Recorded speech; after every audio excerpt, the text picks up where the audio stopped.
সেদিন রাতে অরিন্দমের ফোন বেজে উঠল একটা আননোন নাম্বার থেকে, ভিডিও কল।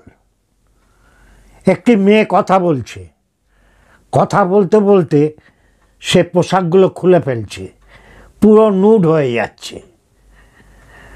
অরিন্দম তরুণ, 35 বছর বয়স, একজন সরকারি বড় অফিসার। এই বুঝতে বুঝতে সে মোবাইলটা অফ করে দিল। তারপরে বারবার বিভিন্ন নাম্বার থেকে তাকে ফোন করা হচ্ছে যে আপনি একজন মহিলার পর্নোগ্রাফি নুট ছবি দেখেছেন এবং সেটা বিভিন্ন জায়গায় সার্কুলেট করেছেন। এই অভিযোগে আপনার এগেনস্টে ডিজিটাল অ্যারেস্ট অর্ডার পাস হয়েছে। কিছুক্ষণ বাদে একজন পুলিশ অফিসার, পুলিশের উদ্দীপনা অফিসার তাকে বললেন, আপনি এখন হাউস অ্যারেস্ট, বাড়ির বাইরে বেরোবেন না, আপনার বাড়ির চারপাশে লোকাল পুলিশ সিভিক ড্রেসে পাহারা দিচ্ছে। ছেলেটি তো থতমত খেয়ে গেছে, কাউকে বলতেও পারছে না, কারোর সাথে এই গল্প শেয়ারও করতে পারছে না। পুলিশ অফিসারের সাথে তখন সে নেগোসিয়েশন করা শুরু করলো যে কি করতে হবে। সে বলল, ঠিক আছে, আপনি 2 লাখ টাকা পাঠিয়ে দিন, দেখছি কি করা যায়। সে 2 লাখ টাকা একটা মেলে নাম্বার দিয়েছিল, সেখানে পাঠিয়ে দিল। এখানেই শেষ না, তারপরে বিভিন্ন সময়ে তাকে এক্সপ্লয়েট করার চেষ্টা করা হচ্ছে। তার কাছ থেকে বারবার টাকা চাওয়া, হুমকি দেওয়া হচ্ছে এবং বলা হচ্ছে এই ছবিগুলো সার্কুলেট করে দেওয়া হবে। এ পর্যন্ত ঠিক ছিল। তার কয়েকদিন বাদেই আবার বোম্বে পুলিশ স্টেশন থেকে এক পুলিশ অফিসার জানালেন যে একটি মেয়ে মারা গেছে, তার মোবাইলে আপনার নাম্বার পাওয়া গেছে এবং আপনার সাথে তার কিছু নগ্ন ছবি দেখা গেছে। অতএব এই অভিযোগে আপনাকে বোম্বে পুলিশ স্টেশনে এসে দেখা করতে হবে। এই শুনে ছেলেটা ঘাবড়ে যে কি আর করবে, তার মান সম্মান ইজ্জতের প্রশ্ন। সেই রাতেই সে সুইসাইড করল। কিছুদিন আগে দিল্লির এক সম্ভ্রান্ত বিধবা ভদ্রমহিলা, সে হঠাৎ ফোন পেল যে আপনার নামে কিছু পার্সেল পাওয়া গেছে, তাতে ড্রাগ রয়েছে এবং আপনার মোবাইল নাম্বার থেকে বিভিন্ন জঙ্গি সংগঠনের সাথে যোগাযোগ করা হয়েছে। সে তো মহিলা একা থাকেন দিল্লির একটা ফ্ল্যাটে, তিনি থতমত। যথারীতি কিছুক্ষণ বাদে আরেকজন পুলিশ অফিসার, পুলিশের উদ্দীপনা, তার সাথে কথা বলা শুরু করলেন। বললেন, আপনি এখনই বোম্বেতে চলে আসুন। বলল, এখনই তো আমার পক্ষে যাওয়া সম্ভব না, এই বয়সে আমি একা একা। বললো, ঠিক আছে, তাহলে আপনি এই কাজগুলো করুন। বলে যা যা করলো তাতে তার মোটামুটি 20 লক্ষ টাকা চলে গেল। তার কারণ এইরকম সংবাদ শুনে কেউ আর মাথা ঠান্ডা রাখতে পারে না। আসলে এগুলো সবই আমি গল্প করলাম, বিভিন্ন সময় ঘটে যাওয়া কিছু কিছু ঘটনার টুকরো টুকরো ঘটনার কোলাজ দিলাম আপনাদের। আসলে এই মুহূর্তে আমরা যখন খুব বেশি ডিজিটাল নির্ভর হয়ে পড়েছি, অর্থাৎ ইন্টারনেট কানেক্টেড যেগুলো আছে, মোবাইল, কম্পিউটার, ট্যাব, এই যে আমাদের দৈনন্দিন জীবনে সমস্ত কাজের ক্ষেত্রে আমাদের এইগুলো ছাড়া চলছে না। আগের দিনের জালিয়াতি অন্যরকম হতো, আর এখন পুরোটা ডিজিটালি। প্রতিদিন বলছে 7,000-এর বেশি ডিজিটাল সাইবার ক্রাইমের কমপ্লেন হচ্ছে, আর বেশিরভাগ কমপ্লেন লোকে লজ্জায় আর রিপোর্টিংই করছে না। আগে আমরা জানতাম সাইবার ক্রাইম বলতে মোবাইলে ওটিপি চাইতো, ব্যাংকের অফিসারের নাম দিয়ে বা রিজার্ভ ব্যাংকের অফিসারের নাম দিয়ে বলতো আপনার কেওয়াইসি আপডেট করতে হবে, ওটিপি দিন। আমরা ওটিপি দিতাম, আমাদের টাকা ফুস হয়ে যেত, হাওয়া হয়ে যেত। এটাই কমন ছিল, কেওয়াইসি দিন, ওটিপি চাই। তারপরে কিছুদিন চলল, আপনার ইলেকট্রিক বিল দেননি, আজকের ভিতর না দিলে রাত 12টায় আপনার লাইন কেটে দেওয়া হবে। গরমের চোটে বাঁচতে পারছি না, এবার যদি লাইন কেটে দেয়, এসি চলবে না, কি করে চলবে?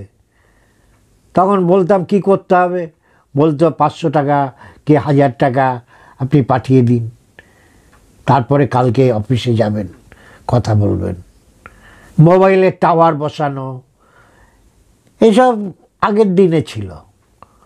এখনও যে নেই তা নয়, এখনও গ্রামে গঞ্জে এইসবে লোক ঠকছে।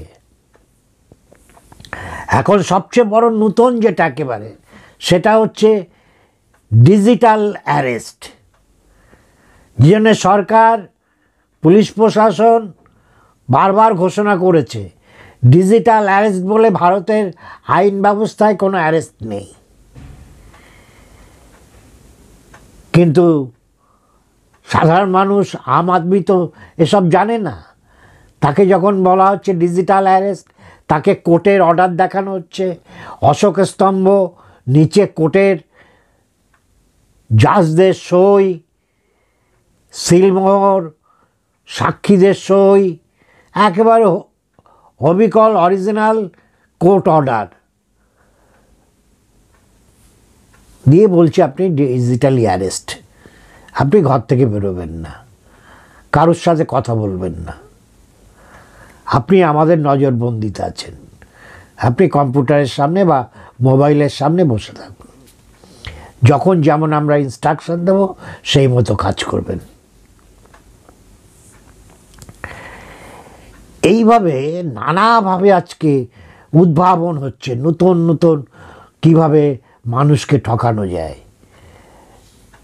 রিসেন্টলি ডিজিটাল অ্যারেস্ট, তারপরে হঠাৎ আপনার মোবাইলে বলল আপনি পর্নোগ্রাফি দেখেছেন, চাইল্ড অ্যাবিউজের পর্নোগ্রাফি দেখেছেন, অতএব এই আইন অনুযায়ী আপনার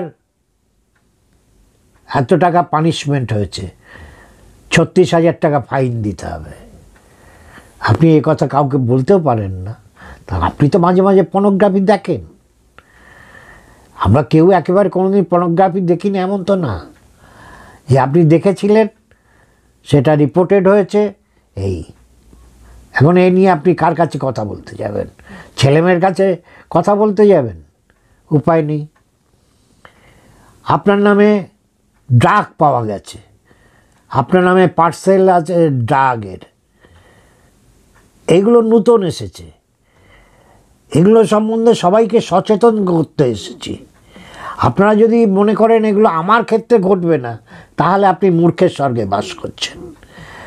বড় বড় retired police officer, retired IAS officer, engineer, software engineer, এরাও লাখ লাখ টাকা গচ্চা দিয়েছে।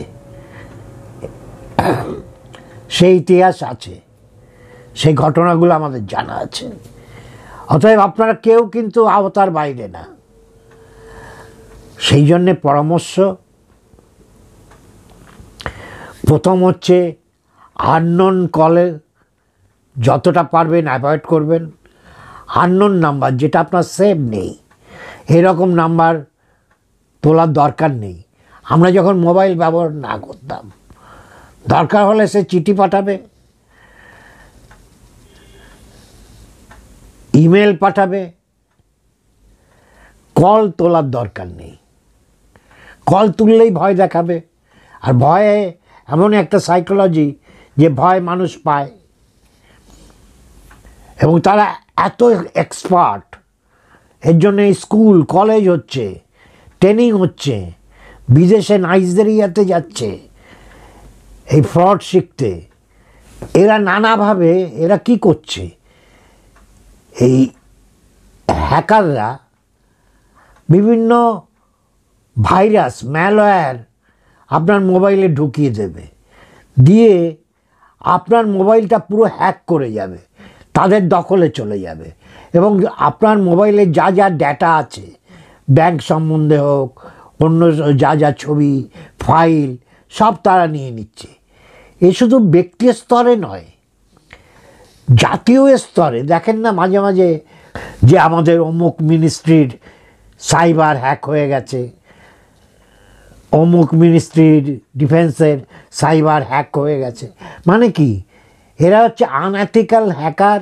এরা এই সমস্ত সাইবারকে অ্যাটাক করে করে সেখানকার যত ডেটা আছে, ধরুন পাকিস্তান চাইবে ভারতের ডিফেন্সের সাইবারকে হ্যাক করতে, করে আমাদের যা ডিফেন্সের ডেটা ফাইল সেগুলো তারা নিয়ে নেবে, কপি করে নেবে।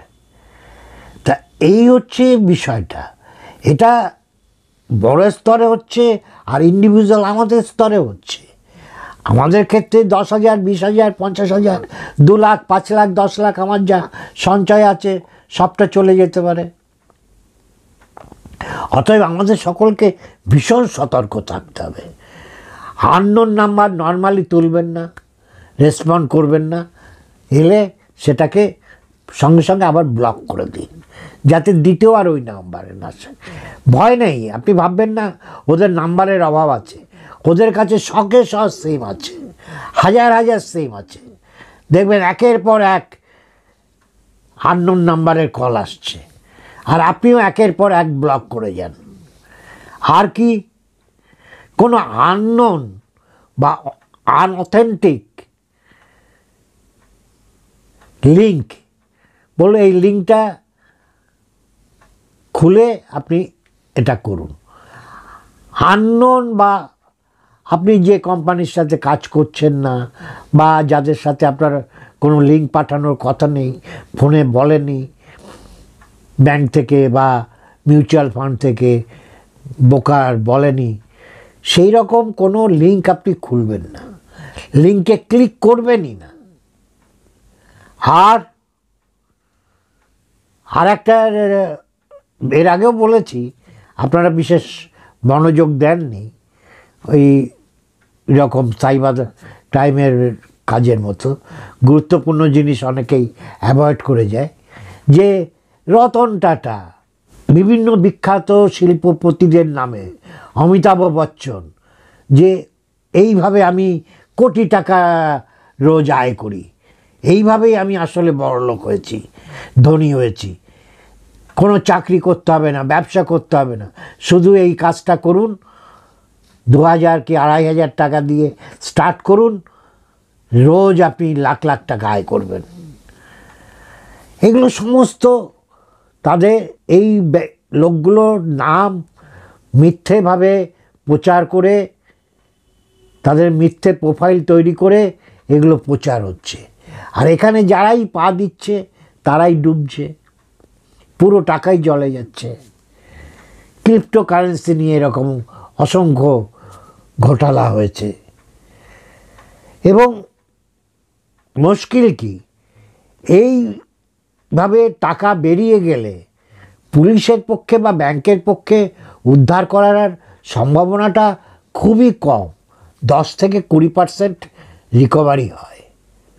তাও যদি আপনি খুব প্রম্পটলি রিপোর্টিং করেন, টাকা চলে যাওয়ার 3 দিনের ভিতর ব্যাংকে এবং national crime cyber crime reporting পোর্টালে এবং 1930 টোল ফ্রি নাম্বারে যদি আপনি সঙ্গে সঙ্গে রিপোর্টিং করেন তাহলে টাকা উদ্ধারের কিঞ্চিত সম্ভাবনা থাকে, 10 থেকে 20% সম্ভাবনা থাকে, বেশিরভাগ ক্ষেত্রে কোনো সম্ভাবনা থাকে না, এবং সেই জন্য বহু লোক আর রিপোর্টিংই করেন না। তা এইটা একটু সাবধান করতে এলাম, কারণ এটা এত বেড়েছে এবং প্রতিদিন প্রত্যেকের মোবাইলে এত এই ধরনের মিস কল আসছে। আপনারা যদি একটু সাবধান না হন, একটু সচেতন না হন, তাহলে কিন্তু বড় রকমের ঝুঁকি। এবং আমরা তো খুব মধ্যবিত্ত শ্রেণীর মানুষ, আমাদের পক্ষে এটা খুব বিপদের। এবং পর্নোগ্রাফি এবং নুড ছবি সম্বন্ধে বারবার বলছি, এটা এমন একটা জিনিস, টাকা পয়সার ব্যাপার হলে সরাসরি আপনি লজ্জা পাবেন না, পুলিশের কাছে যেতে পারবেন। কিন্তু নুড ছবি বা পর্নোগ্রাফির গল্প নিয়ে কোনো আপনার কাছে কেউ রিপোর্ট করলে আপনি এটা ছেলে, বউ, বন্ধু বান্ধব, অফিস বস কাউকে বলতে পারবেন না লজ্জায়।